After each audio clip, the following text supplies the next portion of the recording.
Welcome back to the Blue Collar Boxing Podcast. I am Luke from Biloxi. I am jet lagged and I am pissed off at Howard Foster. Go ahead and give me a like and subscribe. Hit me up on Twitter on at Blue Collar Boxing on X. Sorry if my voice is a little raspy and I'm a little tired. Super jet lagged. Uh, been up all night, kind of looking at X, watching other content creator videos, and was inspired to do a video debunking the defenses of Howard Foster and his stoppage of Joseph Parker, giving the win to Fabio Wardley, the interim WBO title, and a shot at Alexander Usyk. Let's go ahead and get right into it. One of the things I saw on Twitter, this came from Chad Sonnen, former MMA fighter. Don't know a whole lot about him. I know he knows how to fight. I know he understands the sport of boxing to an extent, but he's tweeted simply 40 unanswered punches. Um, this is very short-sighted, and one of the things that I'll say, and there's a lot of misunderstanding about the rules. Where in the rules does it say if you land or if you throw 40 unanswered punches, they stop the fight? Nowhere in the rules does it say if you don't punch back, uh, that they have to stop the fight. That's just not true. And first of all, 40 unanswered punches, that means punches thrown. That doesn't mean punches landed. Only maybe three of those punches had any kind of significant impact. And one of the things that happens to guys that don't have a deep amateur background, that already have technical deficiencies, is when they get exhausted, those technical deficiencies go up exponentially. And Wardley was in that position. He was exhausted too. And he was throwing a lot of slapping, sloppy arm punches. For those of you who don't know what I mean, when I say arm punches, I don't mean punches that land on the arms. I mean punches that he only throws with his arms. He doesn't sit down on that punch or turn his hips or turn his shoulders into them. He was lobbying for a stoppage, if you will. Parker was rolling with those shots. He was parrying them. He was blocking them. Another part of that thing is that, that people are saying, well, Parker didn't throw back. That's just not true. I mean, I'm starting to think a lot of the people who are supporting this stoppage didn't even watch the fucking fight because it's just not true. Before the final flurry of Wardley that Foster decided to end it on, Parker landed a left hook to the head and a right to the body. Go back and watch it. And then Wardley comes in and throws three ridiculously terribly technical punches, none of which landed. One was an uppercut that looked like it was out of a Mortal Kombat video game from 1993. He either missed, was parried, or was blocked on the final three punches that didn't land. It's crap. He also was on the verge of punching himself out. He was exhausted. He didn't fall to the floor at the end in just relief. Certainly that was some of it. He was exhausted. It's an acceptable technique to try to get a guy to punch himself out. Okay. Uh, one of the things about Howard Foster, and he does this, he's done this a lot, and there's a record. Howard Foster makes a decision to stop a fight well before he actually stops it. He makes a decision. In this fight, I think he made it about a minute to a minute 15 before he actually stopped it. And he's in that mode where it's just give me the opportunity, not give me a reason. That's different. He's saying, give me an opportunity. And he was looking for that opportunity. He'd already made the decision. And that kind of brings me to my next point. There's been some people, Liam Go, who are Goo. I'm sorry if I'm mispronouncing your name, Liam, formerly of G-Man Boxing, guy I really respect. Go to his channel, watch his stuff, good stuff. Actually kind of inspired me to try to get into this myself. He said Parker should have had the wherewithal to take a knee. I fundamentally disagree with this point. No, it's not incumbent on Parker, who's not getting hurt, who's dodging and parrying punches and constructively defending himself. It's not incumbent upon him to take a knee to save a bad stoppage.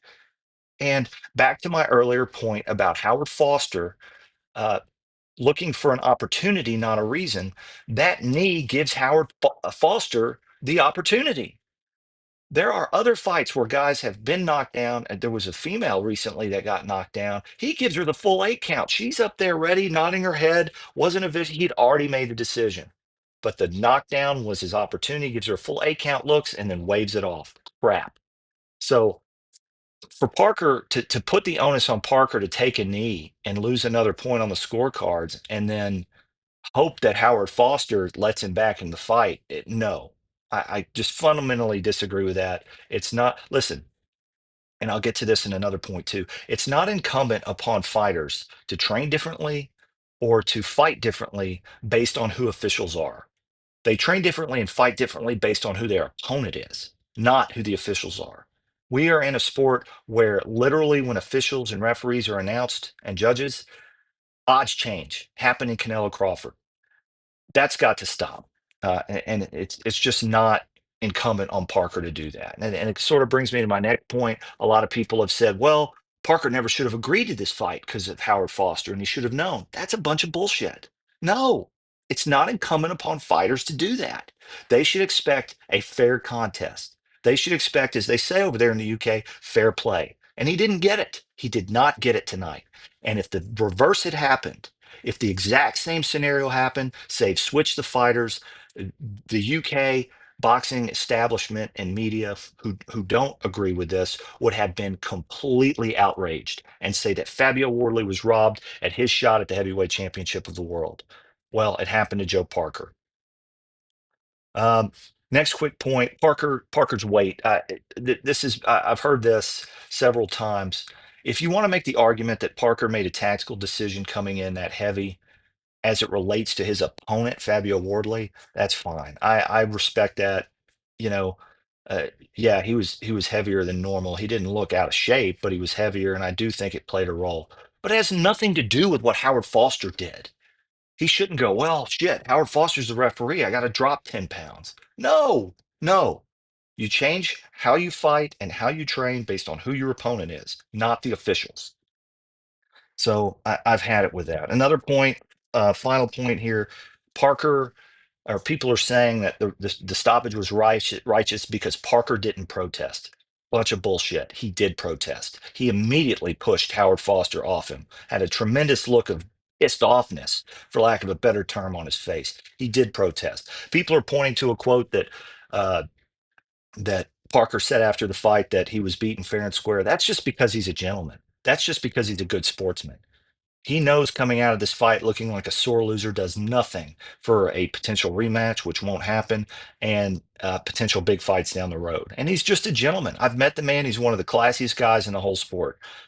And so is Fabio Wardley, by the way. This has nothing to do with Wardley's class as far as being a good guy. So he did say, Parker also said in the post fight press conference, he felt fine. He felt like he was fine. He didn't understand the stoppage. But simply being a good guy and a gentleman and not being a sore loser does not mean that he agrees with the decision. So that's just another bunch of crap. Um, Guys, this is happening too much, and it always favors the A side or the home fighter in the UK. Go back to all of Foster's stoppages; they favor the A side. That is not just a statistical anomaly. Okay. Um, this was egregious. This ranks up there with the Tony Week stoppage and the Raleigh Romero fight.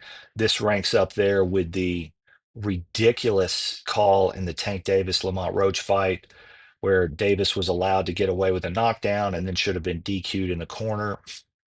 Uh, there are other fights that come to mind. We could do a whole video on that. If you think this stoppage was righteous, then George Foreman should have a knockout victory over Muhammad Ali, especially with the unanswered punches argument and the not throwing back argument. Evander Holyfield should have a knockout win over George Foreman. Michael Moore should have a knockout win over George Foreman. Uh, Potentially Evander Holyfield could have knocked out Riddick Bowe in the 10th round of their first fight. Uh, Ray Mercer should have a knockout victory over Lennox Lewis. Alexander Usyk should have a knockout victory over Tyson Fury. Deontay Wilder should be 2-1 in their trilogy with two knockouts over Tyson Fury. So the list goes on. Except these always favor the A side, and something's got to be done about it.